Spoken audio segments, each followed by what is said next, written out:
dear students, good afternoon. Today I will teach you third part of the physical features of India. यानी chapter name is the physical features of India. बच्चों ये आपका second chapter है। इस chapter में आप लोग दो पार्ट पढ़ चुके हैं, यानी पहला और दूसरा पार्ट। आज हम आप लोगों को इसी लेसन का थर्ड पार्ट पढ़ाएंगे।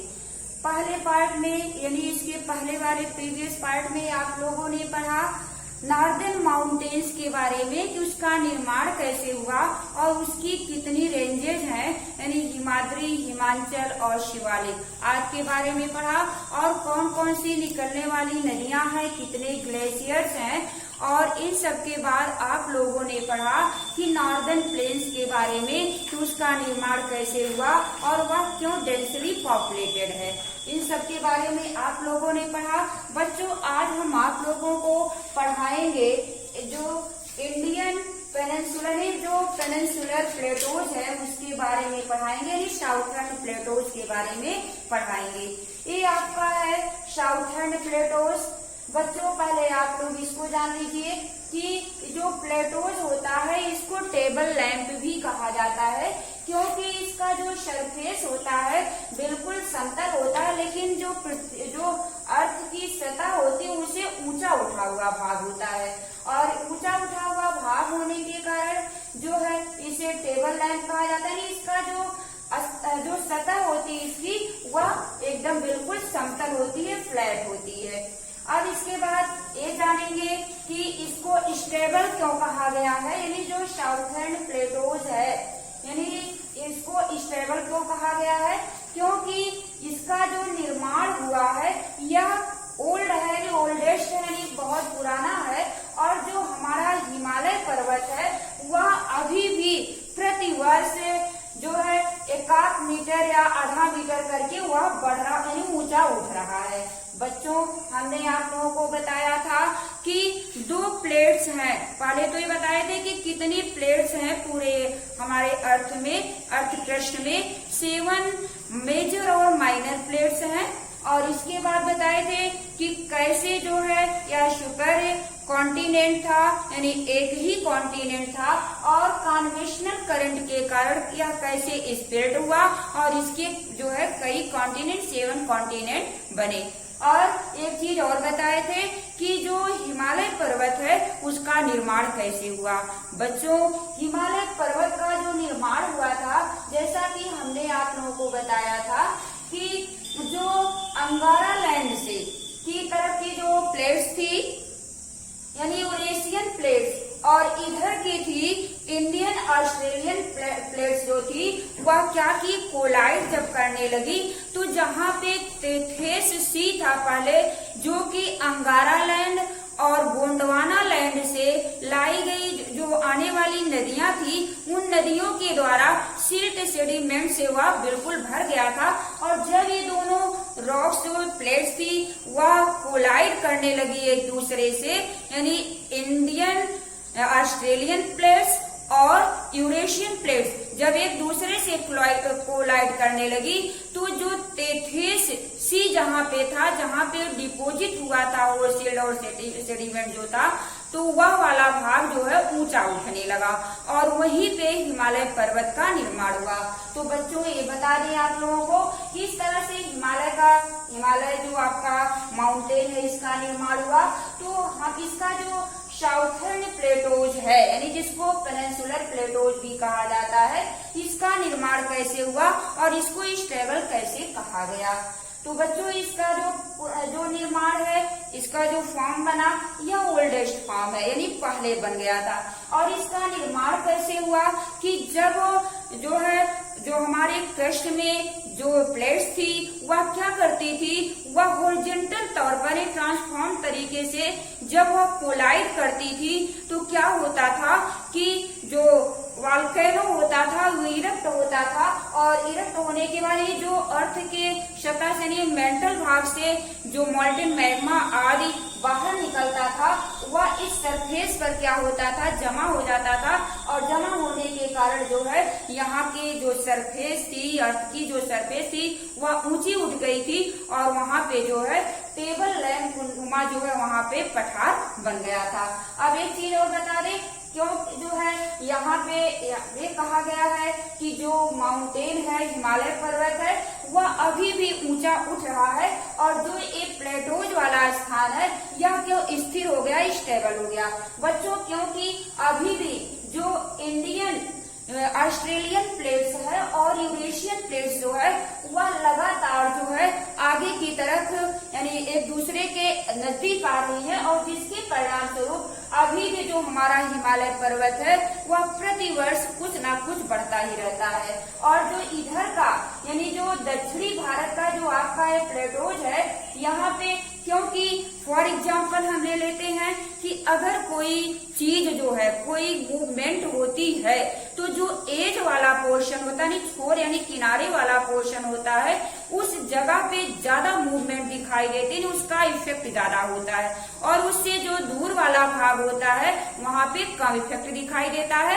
कहने का मतलब जैसे मान लो ये दो प्लेट्स हैं, इंडियन ऑस्ट्रेलियन प्लेट्स और ये है यूरेशियन प्लेट्स, जब ये दोनों एक दूसरे को कोलाइड करती हैं तो यहाँ पे जहाँ पे वो कोलाइड करेंगी वहां पे उसका इफेक्ट ज्यादा होगा और उसका जो परिणाम होगा हमको दिखाई देगा और जो दूर वाला क्षेत्र होगा वहां पे कम होगा। तो बच्चों जो हिमालय पर्वत आपका यहाँ पे हिमालय पर्वत जो है इस वाले पोर्शन पे और यहीं पे सटा हुआ आपका नार्दर्न प्लेन्स जो है नार्दर्न प्लेन्स है, तो क्या है और ए वाला भाग जो है इससे दूर है। तो यहाँ पे जब ए वाली प्लेट्स इंडियन ऑस्ट्रेलियन प्लेट्स और इधर से यूरेशियन प्लेट्स जब एक दूसरे से कोलाइड कर रही है तो ये वाला भाग क्या है, ऊंचा उठ रहा है और इसका इफेक्ट इसके बाद नॉर्दर्न प्लेन्स है करीब में और नॉर्दर्न प्लेन्स के साउथ में आपका जो है प्लेटोज है, तो यहाँ पे इसका प्रभाव जो है कम हमें दिखाई देता है। तो बच्चों यही कारण है। और एक चीज और जान लो कि यहाँ पे है the peninsular Plato's is made of igneous and metamorphic rocks, यानी जो पेनिनसुलर प्लेटो यानी प्रायद्वीपीय जो पठार है वह बना हुआ है आग्नेय शैल से और मेटामॉर्फिक रॉक से बना हुआ है।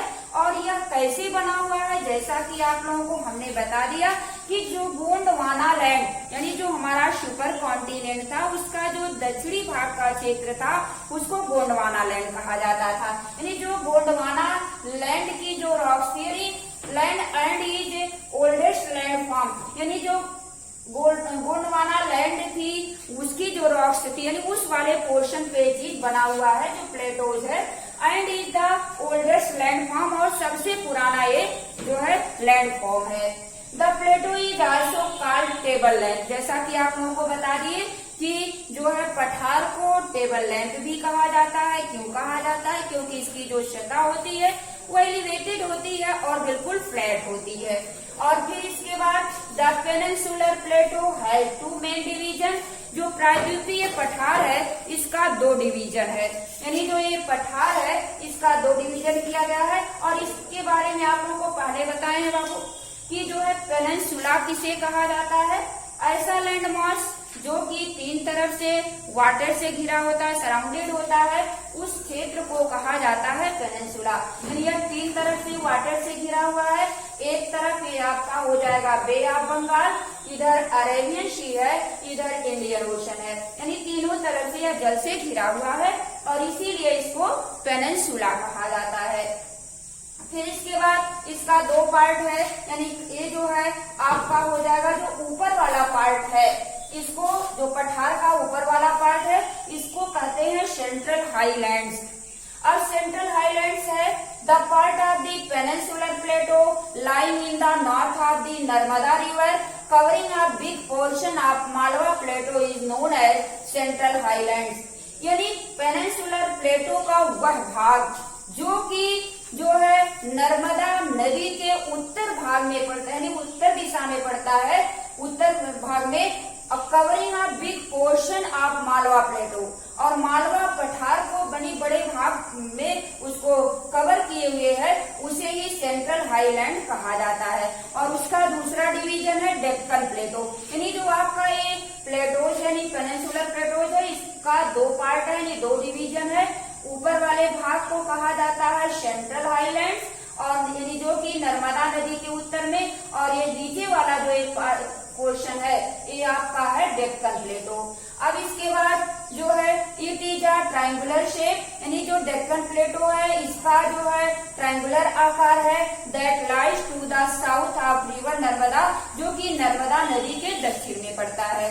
अब इसके बाद इतना तो आप लोग जान लिए। अब एक चीज को और बता दें, यानी जो ये आपका प्लेटोज है, यानी पठार जो है ये आपका, अब इस पठार में ये जो इसको कहते हैं ये वेस्टर्न घाट है आपका इधर का, और इधर का जो पार्ट है इसको ईस्टर्न घाट कहा जाता है। यानी इस वाले भाग को ईस्टर्न घाट और इस वाले भाग को कहते हैं वेस्टर्न घाट। तो ईस्टर्न वेस्टर्न घाट के बारे में देखिए आप लोग, इसकी जो लंबाई है, इससे जो पेनिनसुलर प्लेटोज है इसके वेस्टर्न घाट की जो लंबाई है 1600 किलोमीटर है, और इसका जो एलिवेशन है, इसकी जो ऊंचाई है वह 900 to 1600 मीटर्स है। और इसमें जो है कुछ पासेज हैं, यहाँ जहाँ से लोग गुजरते हैं, पासेदार, पाल घाट, थाल घाट, भोर घाट इटीसी, यानी ये सब पासेज बनाए गए हैं इस वेस्टर्न घाट पर। अब बच्चों इसकी जो सबसे हाईएस्ट पीक है वह अनाईमुड़ी है। फिर इसके बाद पढ़ेंगे, इसके आएंगे ईस्टर्न घाट की तरफ। ये आपका ईस्टर्न घाट है पेनिनसुलर प्लेटोज का। ईस्टर्न घाट में है वेस्ट, कहाँ से कहाँ तक है, वेस्ट बंगाल टू उड़ीसा, तमिलनाडु तक इसका एक घाट बना हुआ है। और इसके बाद जो है 3 Ghats were eroded by Godavari, Krishna and Kaveri, यानी these Ghats were eroded by Godavari, Krishna and Kaveri, यानी इन जो है घाट से होकर के कौन कौन 3 नदियां इसको इरोड करती हैं, ये है गोदावरी, कृष्णा और कावेरी।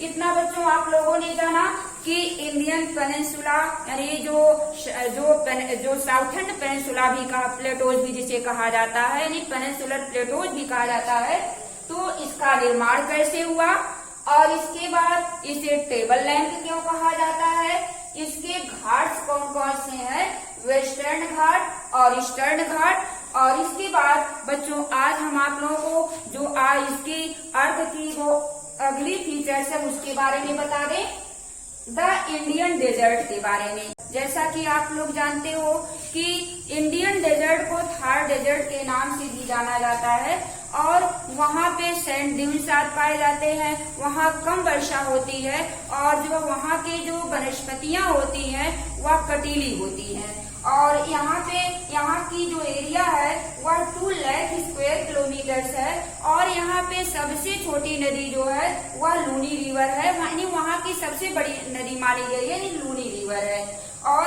यहाँ पे जो सिंचाई आदि का कार्य होता है राजस्थान में, वह राजस्थान कैनल के द्वारा किया जाता है, और इस कारण जो है वहाँ पे कुछ फसलें उगाई जा सकती हैं।